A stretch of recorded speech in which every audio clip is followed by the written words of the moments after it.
اس وقت بعض لوگ حاضر تھے جنہوں نے اسے ان گلیلیوں کی خبر دی جن کا خون پیلاطس نے ان کے ذبیحوں کے ساتھ ملایا تھا۔ اس نے جواب میں ان سے کہا، ان گلیلیوں نے جو ایسا دکھ پایا، کیا وہ اس لیے کہ تمہاری دانست میں اور سب گلیلیوں سے زیادہ گنہگار تھے؟ میں تم سے کہتا ہوں نہیں، بلکہ اگر تم توبہ نہ کرو گے تو سب اسی طرح ہلاک ہوگے۔ یا کیا وہ 18 آدمی جن پر شیلوگ کا برج گرا اور دب کر مر گئے، تمہاری دانست میں یروشلم کے اور سب رہنے والوں سے زیادہ قصوروار تھے؟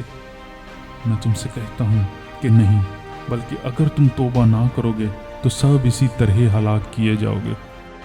پھر اس نے یہ تمثیل کہی کہ کسی نے اپنے تاکستان میں ایک انجیر کا درخت لگایا تھا اور اس میں پھل ڈھونڈنے آیا اور نہ پایا۔ اس پر اس نے باغبان سے کہا کہ دیکھ، 3 برس سے میں اس انجیر کے درخت میں پھل ڈھونڈنے آتا ہوں اور نہیں پاتا، اسے کاٹ ڈال، یہ زمین کو بھی کیوں روکے رہے۔ اس نے جواب میں اس سے کہا، اے خداوند، اس سال تو اور بھی اسے رہنے دے تاکہ میں اس کے گرد تھالا کھولوں اور کھاد ڈالوں، اگر آگے کو پھلا تو خیر، نہیں تو اس کے بعد کاٹ ڈالنا۔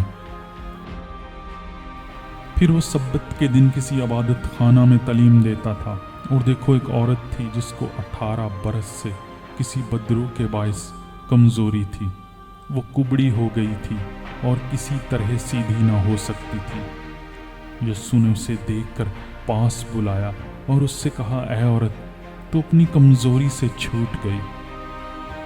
اور اس نے اس پر ہاتھ رکھے، اسی دم وہ سیدھی ہو گئی اور خدا کی تمجید کرنے لگی۔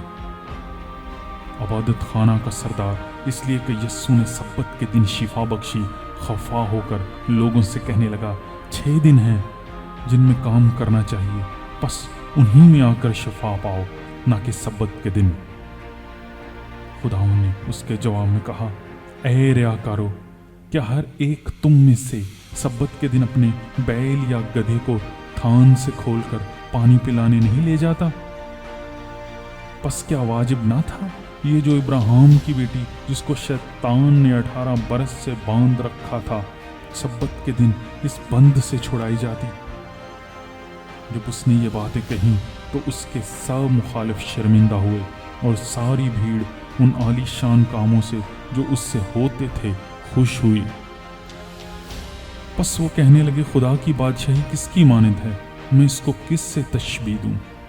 وہ رائی کے دانے کی مانند ہے جس کو ایک آدمی نے لے کر اپنے باغ میں ڈال دیا۔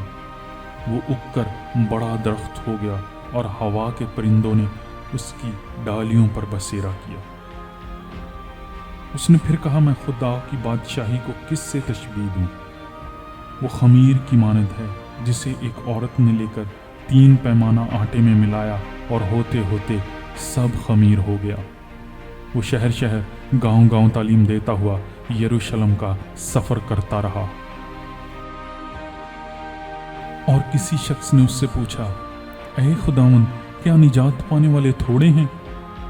اس نے ان سے کہا، جاؤ فیشانی کرو کہ تنگ دروازہ سے داخل ہو، کیونکہ میں تم سے کہتا ہوں بتیرے داخل ہونے کی کوشش کریں گے اور نہ ہو سکیں گے۔ جب گھر کا مالک اٹھ کر دروازہ بند کر چکا اور تم باہر کھڑے دروازہ کھٹکھٹا کر یہ کہنا شروع کرو کہ اے خداوند ہمارے لیے کھول دے، اور وہ جواب دے، میں تم کو نہیں جانتا کہ کہاں کی ہو، اس وقت تم کہنا شروع کرو گے کہ ہم نے تو تیرے روبرو کھایا پیا اور تو نے ہمارے بازاروں میں تعلیم دی۔ مگر وہ کہے گا، میں تم سے کہتا ہوں میں نہیں جانتا تم کہاں کے ہو، اے بدکارو، تم سب مجھ سے دور رہو۔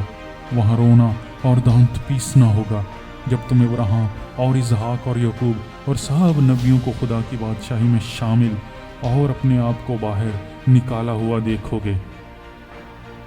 اور پورب پچھم اتر دکھن سے لوگ آ کر خدا کی بادشاہی کی ضیافت میں شریک ہوں گے۔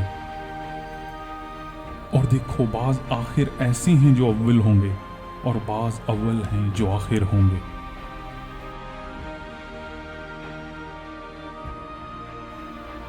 اسی گھڑی بعض فریسیوں نے آ کر اس سے کہا کہ نکل کر یہاں سے چل دے، کیونکہ ہیرودیس تجھے قتل کرنا چاہتا ہے۔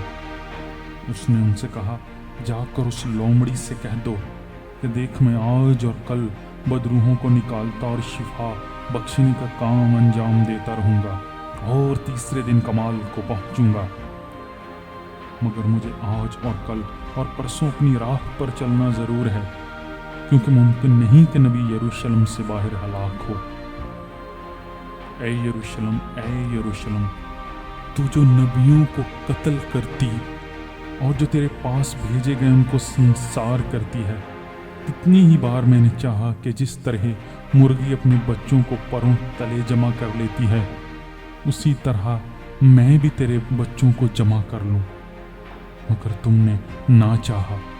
دیکھو، تمہارا گھر تمہارے ہی لیے چھوڑا جاتا ہے، اور میں تم سے کہتا ہوں، مجھ کو اس وقت تک ہرگز نہ دیکھو گے جب تک نہ کہو گے کہ مبارک ہے وہ جو خداوند کے نام سے آتا ہے۔